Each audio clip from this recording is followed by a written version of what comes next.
Hello hi hope you all doing good. నేను మీ Telugu trader Shyam. మీ ట్రేడింగ్లో success అయ్యేంత వరకు నా సపోర్ట్ మీకు ఎప్పుడు ఉంటుంది. సో మనం వీక్ అయితే అయిపోయింది. నెక్స్ట్ వీక్లోకి మనం ఎంటర్ అవబోతున్నాము.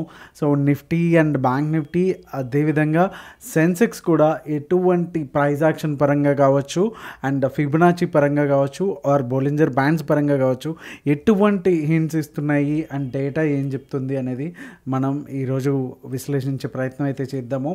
సో వీడియోలోకి వెళ్ళే ముందు లైక్ బటన్ అయితే స్మాష్ చేయడం మర్చిపోద్దు. So let's get into the video. So first మనం నిఫ్టీలో ఉన్నాము. తెలిసిందే కదా, మల్టీ టైం ఫ్రేమ్ అనాలిసిస్లో భాగంగా మనం ఫస్ట్ మంత్లీ చూస్తాము వీక్లీ అనాలిసిస్ చేసేటప్పుడు. ఎందుకంటే మల్టిపుల్ టైం ఫ్రేమ్స్లో మనం చూస్తే కనుక మనకి బిగ్గర్ ట్రెండ్స్ ఏదైతే ఉందో ఆ హింట్ ఏమైతే ఇస్తుందో మార్కెట్ అనేది సో మనకి క్లియర్ కట్గా అర్థమవుతుంది అనమాట. సో 1 month టైం ఫ్రేమ్లో చూసుకుంటే కనుక మనకి ఇంకా కంప్లీట్గా ఒక higher highs and higher lows form చేస్తూ ఉంది. సో ఇంకా కంప్లీట్గా ఒక బుల్లిష్ ట్రెండ్ అయితే మనకి కంటిన్యూ అవుతుంది అనేది అయితే మంత్లీ టైం ఫ్రేమ్లో అయితే మనకి తెలుస్తుంది. అలానే వీక్లీ టైం ఫ్రేమ్లో కూడా ఇంకా కూడా సాలిడ్ గ్రీన్లోనే ఉంది. సో మంత్లీ కానీ వీక్లీలో కానీ ఎటువంటి వీక్నెస్ అయితే మనకి ఇక్కడ క్లియర్ కట్గా కనిపించట్లేదు.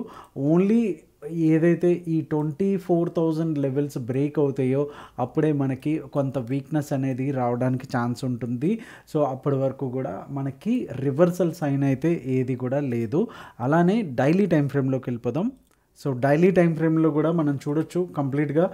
కాకపోతే ఏదైతే అంతకుముందు 2 days బిఫోర్ వచ్చినటువంటి హ్యాంగింగ్ మ్యాన్ తర్వాత కూడా మనకి ఫాలోఅప్ క్యాండిల్ అయితే వచ్చింది. అండ్ ఈ డే యొక్క లోని మనకి బ్రేక్ చేసుకొని అండ్ ఈ లోన్ కూడా అంటే ఈ ప్రీవియస్ డే ఉన్నటువంటి లోన్ కూడా బ్రేక్ అయితే చేసింది. బట్ క్లోజింగ్ ఎక్కడిచ్చింది అనేది చాలా ఇంపార్టెంట్ కదా మనకి. సో క్లోజింగ్ వచ్చేసి ఒక్కసారి జూమ్ చేస్తాను సో దట్ క్లియర్గా అర్థమవుతుంది. సో ఇక్కడ మనం గమనిస్తే క్లోజింగ్ వచ్చేసి ఈ యొక్క డే లోన్ అయితే క్లోజ్ అయితే అవ్వలేదు. ఈ డే మధ్యలోనే అంటే ఈ క్యాండిల్ యొక్క మిడ్లోనే మనకి క్లోజింగ్ అయితే అయ్యింది. సో కంప్లీట్గా ఇప్పుడు మనకు ఒక విషయం అయితే ఏంటంటే, ఒకవేళ బుల్స్ వీక్గా ఉండినా సరే 24,000 లెవెల్స్ దగ్గర నుంచి మళ్ళీ రివర్సల్ తీసుకుంది. అండ్ ఇంకా కూడా బుల్లిష్నెస్ అయితే మనకి ఈ క్యాండిల్ త్రూ అయితే అర్థమవుతుంది. ఎస్పెషల్లీ క్లోజింగ్ ఏదైతే ఉందో 24,200 పైననే మనకి కూర్చుంది కాబట్టి ఇంకా మనకి ఇక్కడ కూడా బుల్లిష్ సైన్ అనేది కనిపిస్తుంది. ఒకవేళ ఇన్ కేస్ మండే కనుక ఆర్ ట్యూస్డే కానీ 24,200 కూడా బ్రేక్ అయితే మనకి వీక్నెస్ అనేది రావడానికి ఛాన్స్ ఉంది. And major support and psychological level ఏదైతే ఉందో 24,000 దగ్గర నెక్స్ట్ మనకి మేజర్ సపోర్ట్ అనేది ఉండడం అనేది మనకి దీంట్లో అర్థమవుతుంది, ఎస్పెషల్లీ నిఫ్టీలో. సో ఇంకా మనకి కంగారు పడాల్సిన అంత అవసరం అయితే లేదు. యాజ్ అ ఇన్వెస్టర్ పర్స్పెక్టివ్లో కూడా ప్రాఫిట్ బుక్ చేసుకోవాల్సిన అంత అవసరం కూడా లేదు. ఇంకా పుల్ బ్యాక్ రావాలి అనుకుంటే 24,000 కాబట్టి సో 24,000 కూడా బ్రేక్ అయ్యి ఆ టైంలో ఒక సాలిడ్ రెడ్ క్యాండిల్ కనుక ఇలా వస్తే అప్పుడు మనం దాన్ని బట్టి డెసిషన్ అనేది తీసుకోవచ్చు. సో అంటిల్ అన్లెస్ ఈ లక్ష్మణ్ రేఖ ఏదైతే ఉందో 24,000 బ్రేక్ అయ్యేంత వరకు కూడా ఇన్వెస్ట్మెంట్ పరంగా కూడా మనం భయపడాల్సిన పని అయితే లేదు. ఓకే, సో ఒకసారి 15 minutes టైం ఫ్రేమ్లో చూద్దాం. సో 15 minutes టైం ఫ్రేమ్లోకి వచ్చేసరికి ఒక ట్రయాంగిల్, పెనెంట్ ట్రయాంగిల్ అనే ప్యాటర్న్ అయితే మనకి అయితే ఫామ్ అయితే అవుతా ఉంది. సో మార్నింగ్ ఏదైతే ఈ హై ఉందో, ఏదైతే 24,358 అంటే ఇన్ కేస్ ఒకవేళ 50 points కనుక గ్యాప్ అప్ అయితే కనుక డెఫినెట్గా మనం ఇక్కడైతే లాంగ్ అయితే వెళ్ళొచ్చు. అండ్ మనకి ఫస్ట్ టార్గెట్ వచ్చేసి 24,400 అంటే అరౌండ్ ఒక 50 points అయితే మనకి ఇక్కడ కనిపిస్తూ ఉంది. అండ్ సెకండ్ లెవెల్ వచ్చేసి 24,460. ఓకే, సో ఇది వచ్చేసి టార్గెట్ 2గా అయితే మనకు కనిపిస్తుంది. అండ్ దెన్ 24,500 ఏదైతే ఉందో ఫైనల్గా టార్గెట్ 3 అయితే మనకు కనిపిస్తుంది 24,300 లెవెల్స్లో అయితే కనుక. ఓకే, ఇన్ కేస్ ఒకవేళ ఏదైతే మనకి ఈ లో ఏదైతే ఉందో ఇక్కడ మనకి ఇది వచ్చేసి కంప్లీట్గా ఒక లో జోన్ అయితే మనకి ఇక్కడ కనిపిస్తూ ఉంది. సో 24,300 లెవెల్స్లో సో ఇక్కడ కూడా బ్రేక్ అయితే కనుక మనకి ఫస్ట్ టార్గెట్ వచ్చేసి 24,240 ఏదైతే ఈ లెవెల్ ఉందో ఇది మనకి టార్గెట్ 1గా ఉంటుంది. అంటే టార్గెట్ 2 వచ్చేసి 24,200 వచ్చేసి మనకి సెకండ్ టార్గెట్. అలానే మనకి థర్డ్ టార్గెట్ వచ్చేసి 24,160 ఏదైతే ఉందో అది మనకి ఫైనల్ టార్గెట్గా అయితే మనకి ఇక్కడ కనిపిస్తూ ఉంది. సో ఇది నిఫ్టీ 15 మినిట్స్ టైం ఫ్రేమ్లో. సో నిఫ్టీ ఫిబ్రవరి ట్రేస్మెంట్ కనుక డ్రా చేసుకుంటే మనకి ఇంకా చాలా టైం అయితే ఉంది. 24,000 తర్వాత కూడా 24,800 దగ్గర మాత్రమే మేజర్ సపోర్ట్ అయితే ఉంది. సో 24 బ్రేక్ అవ్వడం కష్టం అనుకుంటే నెక్స్ట్ ఏదైతే ఉందో ఇది ఇంకా మేజర్ మనకి సపోర్ట్గా ఇక్కడ నుంచి రివర్సల్ అయ్యేదానికైతే ఛాన్సెస్ అయితే ఉంది on daily time frame basis మీద. ఓకే, సో ఫిబొనాచి ప్రకారం అయితే ఇది.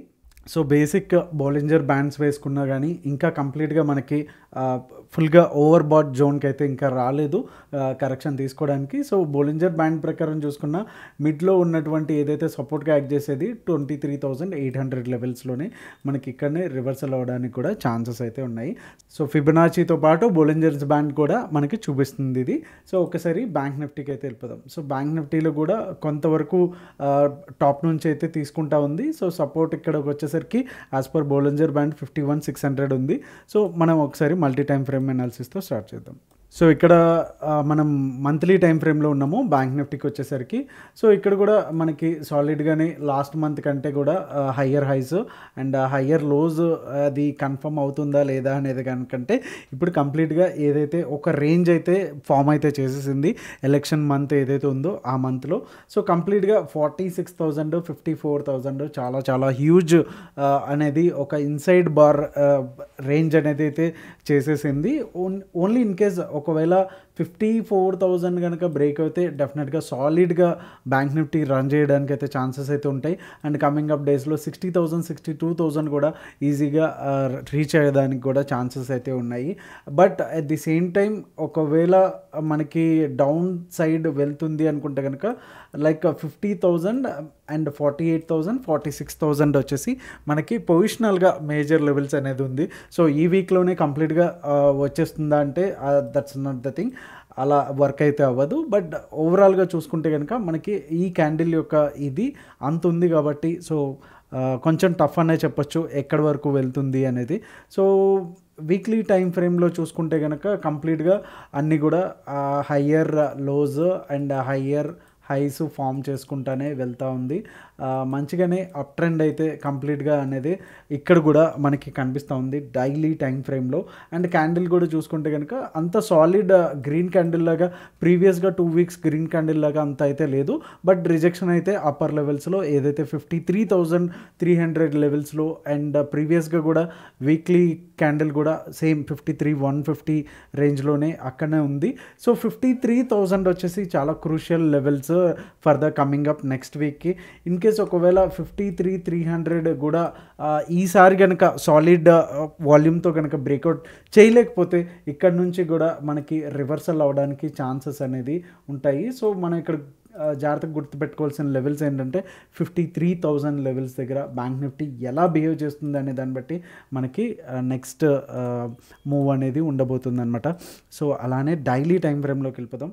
సో డైలీ టైం ఫ్రేమ్లో కొంచెం వరకు మనకి డిస్టర్బెన్స్ అనేది కనిపిస్తూ ఉంది. ఇక్కడ కూడా ఈవెన్ ఇంకా higher highs and higher lows వేస్తూనే ఉంది కంప్లీట్గా చూసుకుంటే కనుక. ఓకే, సో ఇంకా మనకి అప్ సైడ్ అనేది కనిపిస్తూ ఉంది. సో ఏదైతే ఈ గ్యాప్ డౌన్ అనేది ఉందో కొంతవరకు బుల్స్కి డౌట్స్ అనేది రావచ్చు. బట్ ఆల్మోస్ట్ నిన్న ప్రైస్ యాక్షన్ అయితే మనం గమనిస్తే కనుక చాలా వరకు మంచిగా ఒక డిప్ తీసుకుని మళ్ళీ స్లోగా పైకి అయితే రావడం జరిగింది నిన్న మనకి ఇంట్రాడేలో చూసుకుంటే కనుక. బట్ ఇక్కడ గమనిస్తే కనుక మనకి నిఫ్టీ ఉన్నంత స్ట్రాంగ్గా అయితే బ్యాంక్ నిఫ్టీ అయితే లేదు. ప్రీవియస్ డే ఏదైతే క్లోజింగ్ ఉందో దాన్ని లో ఉందో దాన్ని కూడా కంప్లీట్గా బ్రేక్ అయితే చేసుకుని ఒక కన్సాలిడేషన్ మోడ్లోకి అయితే వస్తూ ఉంది అని అయితే మనం చెప్పొచ్చు. So almost last July starting నుంచి కూడా కంప్లీట్గా ఒక కన్సాలిడేషన్ మోడ్లోనే ఉంది. సో దీని లో వచ్చేసి 52,000 అండ్ హై వచ్చేసి 53,200. సో రేంజ్ వచ్చి చాలా వరకు మనకి monthly time frame weekly time ఫ్రేమ్లో కంటే ఇక్కడ వచ్చేసి చాలా తక్కువ ఉంది. తక్కువ అంటే అరౌండ్ ఒక 1,200 పాయింట్స్ అయితే మనకి ఇక్కడ కన్సాలిడేషన్ రేంజ్లో అయితే ఉంది. సో పొజిషనల్ సెల్లర్స్ కూడా ఈ లెవెల్స్ని ప్లాన్ చేసుకొని దాన్ని బట్టి మనం స్ట్రాడల్స్ అనేది ప్లే చేసుకోవడం అనేది better strategy for this week. So and option బయ్యర్స్కి వస్తే నెక్స్ట్ పరిస్థితి ఏంటి అంటే కనుక, సో మనం ఇక్కడ చెప్పుకున్నాం 52,000 వచ్చేసి మనకి డౌన్ సైడ్ అయితే లెవెల్స్ అయితే కనిపిస్తూ ఉన్నాయి. అండ్ అప్ సైడ్కి వచ్చేసరికి సేమ్ 53,200 ఆర్ 53,400 వెళ్తే కనుక మనకి ఈ బాక్స్ ఏదైతే ఉందో కంప్లీట్గా రెక్టాంగిల్ ఏదైతే ఉందో దీని నుంచి బ్రేక్అవుట్ అయ్యి పైకి వెళ్ళడానికి అవకాశం అయితే ఉంటుంది. సో బ్యాంక్ నిఫ్టీలోకి వచ్చేసరికి ఇన్ కేస్ ఒకవేళ చిన్న గ్యాప్ అప్ అంటే చిన్నదంటే అరౌండ్ 200 పాయింట్స్ కనుక గ్యాప్ అప్ ఓపెన్ అయితే కనుక 52,800 పైన క్లోజ్ అయితే, సో బ్యాంక్ నిఫ్టీకి ఈ ఏరియా వచ్చేసి ఒక పాయింట్ ఆఫ్ కంట్రోల్గా అయితే ఉంది. సో ఇన్ కేస్ 805 కనుక 930, 945లో ఒక 15 మినిట్స్ సాలిడ్ క్యాండిల్ కనుక వస్తే కనుక మనకి ఫస్ట్ టార్గెట్గా 52,990, అలానే 53,106 సెకండ్ టార్గెట్, అండ్ 199 వచ్చేసి third target, and final target వచ్చేసి 53,312 అనేది వస్తుంది. అండ్ ఈ ఏరియాలో కనుక మనకి క్లోజింగ్ ఇస్తే డెఫినెట్గా బీటీఎస్టీ కూడా మనం క్యారీ చేసుకోవచ్చు సిఈ సైడ్. ఓకే, సో ఇది వచ్చేసి కంప్లీట్గా no trade zone, only scalping opportunities మాత్రమే ఇక్కడ ఉండడానికి ఛాన్సెస్ అయితే ఉన్నాయి. అండ్ 52,598 దగ్గర మనకి 15 మినిట్స్ క్యాండిల్ కనుక కూర్చుంటే 352 వచ్చేసి first target, 52,352, and second target వచ్చేసి 273, అలానే థర్డ్ టార్గెట్ వచ్చేసి 52,104, అలానే ఫైనల్ టార్గెట్ వచ్చేసి 51,995గా అయితే మనకి ఇక్కడ కనిపిస్తూ ఉన్నాయి. అండ్ మనకి 15 మినిట్స్లో కూడా ఈ ట్రెండ్ లైన్ ఏదైతే ఉందో సపోర్ట్ అయితే చేస్తూ ఉంది. సో ఒక్కసారి మనకి ఏదైతే మనం అనుకున్నటువంటి no trade zone, selling trigger అయ్యే జోను, అండ్ ఈ ట్రెండ్ లైన్ కూడా బ్రేక్ అవుతే మనకి మంచి ఈజీగా మనకి టార్గెట్స్ అనేవి రీచ్ అవ్వడానికి ఛాన్సెస్ అయితే ఉన్నాయి. అండ్ ఇక్కడ నుంచి సపోర్ట్ తీసుకుందంటే ఎలాగో మనకి no trade zone and selling trigger zone ఇక్కడే కాబట్టి ఇక్కడ నుంచి రివర్సల్ అయ్యి అండ్ అగైన్ ఈ లెవెల్స్లో వరకు వెళ్ళడానికి అయితే ఛాన్సెస్ అయితే ఉన్నాయి. సో ఇది బ్యాంక్ నిఫ్టీకి సంబంధించింది. సో ఒకసారి ఫిబ్ లెవెల్స్ ఏంటనేది చూసేద్దాం. సో ఫిబ్ లెవెల్స్ చూసుకుంటే కూడా మనకి ఏదైతే ఇందాక కన్సల్టేషన్ మోడ్లో ఉందో సో కంప్లీట్గా అదే కన్సల్టేషన్లో ఉంది. సో మనం అనుకున్నట్టు 52,000 లెవెల్స్ దగ్గర 51,838 దగ్గర అయితే ఫిబ్ అయితే ఫస్ట్ లెవెల్ ఆఫ్ సపోర్ట్ అయితే చూపిస్తూ ఉంది. అండ్ 0.382 వచ్చేసి 50,009 మోస్ట్లీ మనం నెక్స్ట్ వీక్ మనం డిస్కస్ చేసుకోబోయే రేంజ్. ఇన్ కేస్ ఒకవేళ ఇది కూడా బ్రేక్ అయితే కనుక నెక్స్ట్ వీక్ ఈ ఏరియాలో ఉండడానికి అయితే ఛాన్సెస్ అయితే ఉన్నాయి. ఒకసారి సెన్సెక్స్ కూడా క్విక్గా మనం చూసేద్దాం. సో సెన్సెక్స్లోకి వచ్చేసరికి స్ట్రైట్ అవే మంత్లీ టైం ఫ్రేమ్కి వెళ్తే చాలా చాలా సాలిడ్గా అయితే ఉంది. సేమ్ నిఫ్టీ ఎలా అయితే ఉందో అలానే సాలిడ్ అయితే ఉంది. సో ఇక్కడ ఇంకా ఎక్కువ డిస్కస్ చేయడానికి కూడా లేదు. అండ్ వీక్లీ కూడా కంప్లీట్గా higher highs and higher lows వేసుకుంటా అప్ ట్రెండ్ అయితే సూచిస్తూ ఉంది. సో సెన్సెక్స్లో వచ్చేసి ప్రీవియస్ క్యాండిల్ ఏదైతే ఉందో మనకి ఇంకా డై లోని ఎగ్జాక్ట్గా ఇక్కడనే ఉంది. సో కంప్లీట్గా ఈ క్యాండిల్ యొక్క హై ఏదైతే ఉందో అది అండ్ లో ఏదైతే ఉందో 79,500 వచ్చేసి లో, అండ్ 79,000 ఆల్మోస్ట్ 80,000 ఏదైతే ఉందో ఒక 500 పాయింట్స్ ఏదైతే ఉన్నాయో చాలా చాలా important for the tomorrow. Okay, so in case ఒకవేళ ఈ 80,100 లెవెల్స్ అండ్ 79,500 లెవెల్స్ కూడా మనకి బ్రేక్ అవుతే కనుక డెఫినెట్గా దాన్ని బట్టి మనకి ట్రెండింగ్ ఉండడానికి అయితే అవకాశం అయితే ఉంది. ఇన్ కేస్ ఒకవేళ ఈ 500 రేంజ్లోనే ఉంటే కనుక సెన్సెక్స్ డెఫినెట్గా అవాయిడ్ అయితే చేసేసేయండి బయర్ సైడ్. సో అంత మొమెంటం ఉండడానికి అయితే ఛాన్సెస్ అయితే లేదు. బట్ ఏదైతే ఇక్కడ మనకి విక్ చూసుకోవడం కానీ అండ్ ఈ క్యాండిల్ని బట్టి కూడా బుల్స్ ఇంకా స్ట్రాంగ్గా ఉన్నారని అయితే మనకు అర్థమవుతుంది. అండ్ ఏదైతే 79,500 క్లోజింగ్ బేసిస్లో ఉంటే డైలీ టైం ఫ్రేమ్లో 500కి సంబంధం లేకుండా క్లోజ్ అయ్యింది అనుకుంటే కనుక మనం దీంట్లో కూడా డౌన్ సైడ్ చూడడానికి అయితే ఛాన్సెస్ అయితే ఉన్నాయి. అంటిల్ అన్లెస్ 79,500 బ్రేక్ అయ్యేంత వరకు కూడా కంప్లీట్గా మనం బుల్లిష్గానే ఉండాలి. బై ఆన్ డిప్స్ స్ట్రాటజీని మనం ఫాలో అయితే సరిపోతుంది. So hope you like this video. మన యాప్ డౌన్లోడ్ చేసుకోండి, దాంట్లో pro trader program and price action program ఉంటుంది. సో మీరు కూడా ప్రాక్టీస్ చేస్తూ ఉంటే డెఫినెట్గా మంచి ఒక చార్ట్ని చూడంగానే ఇదేం క్యాండిల్, ఇది ఏ ప్యాటర్ను అనేది మనకు క్లియర్గా అర్థమైతే కనుక ఎంట్రీ ఎక్కడ తీసుకోవాలి, ఎగ్జిట్ ఎక్కడ అవ్వాలి, ప్రాఫిట్ ఎక్కడ బుక్ చేసుకోవాలి అనేది మనకి క్లియర్ కట్గా అర్థమవుతుంది. సో వన్స్ మీరు చార్ట్ అర్థం చేసుకోవడం స్టార్ట్ చేశారు అంటే కనుక ప్రాఫిట్స్ అవే ఫాలో అవుతూ ఉంటాయి. సో దాంతోపాటు కొద్దిగా డిసిప్లిన్ అండ్ కొద్దిగా రిస్క్ మేనేజ్మెంట్ ఉంటే కనుక డెఫినెట్గా లాంగ్ టర్మ్లో మంచి సక్సెస్ఫుల్ ట్రేడర్గా అయితే మనం అవ్వచ్చు. అండ్ ఇది ఓవర్ నైట్ అయిపోయేదో లేకపోతే 1 వీక్ 1 మంత్లో అయిపోయేదే కాదు, ఖచ్చితంగా 6 months to ఒక 1 year అయితే టైం అయితే ఇవ్వాలి. సో ఏదో అందరితో పాటు వెళ్ళిపోతున్నాము అన్నట్టు కాకుండా కంప్లీట్గా ఈరోజు ఏం మిస్టేక్ చేసామో, ఏం రైట్ చేసామో, ఈరోజు ప్రాఫిట్ వచ్చిన దానికి కారణం ఏంటి అనేది ఒక జర్నల్ లాగా చేసుకుంటూ మన మిస్టేక్స్ని మనం నెక్స్ట్ టైం రిపీట్ చేయకుండా ఉంటే చాలు. అదే పెద్ద లెర్నింగ్. రోజు కూడా స్ట్రాటజీస్ ఏమీ నేర్చేసుకోకర్లేదు. మనకు వచ్చిన దాన్ని కరెక్ట్గా ఇంప్లిమెంట్ చేసుకుంటే కనుక డెఫినెట్గా మనం సక్సెస్ఫుల్ ట్రేడర్గా అవడానికి అయితే ఛాన్సెస్ అయితే ఉంటాయి. So will be there to support you guys. So మీదే లేటు యాప్ డౌన్లోడ్ చేసుకొని ప్రోగ్రామ్స్కి అయితే ఎన్రోల్ అవ్వండి. అండ్ మీకు సపరేట్గా ఒక టెలిగ్రామ్ గ్రూప్ ఉంటుంది. సో ఎప్పుడు డౌట్ వచ్చినా సరే దాంట్లో లైవ్లో అడిగితే నేను ఉంటాను అండ్ మన అడ్మిన్ టీమ్ ఉంటుంది, సీనియర్ ట్రేడర్స్ ఉంటారు. They will guide you and they will help you. Okay, so hope you like this video and happy weekend. Thank you so much. Me Telugu trader Shyam. జై హింద్.